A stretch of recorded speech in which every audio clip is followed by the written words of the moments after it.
السلام علیکم ورحمۃ اللہ وبرکاتہ. عن ابی بکرۃ رضی اللہ تعالی عنہ عن النبی صلی اللہ علیہ وسلم قال کل ذنوب یؤخر اللہ منها ما شاء الی یوم القیامہ. ابو بکرہ رضی اللہ تعالی عنہ حدیث کے راوی ہیں.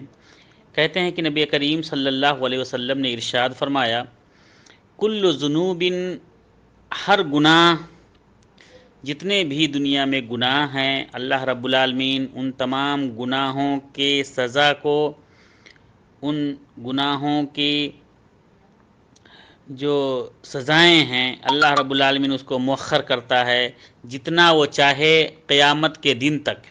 یعنی قیامت کے دن تک ان گناہوں کے سزاؤں کو مؤخر کرتا رہتا ہے، کچھ کو پہلے کچھ کو بعد میں.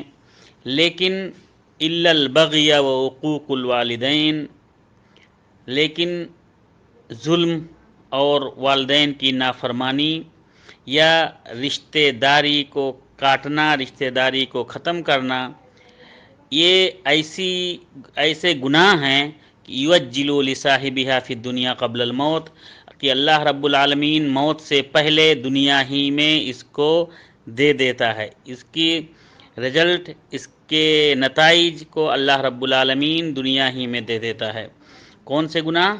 ظلم، والدین کی نافرمانی یا قطیعۃ الرحم، رشتے ناطے کو ختم کرنا.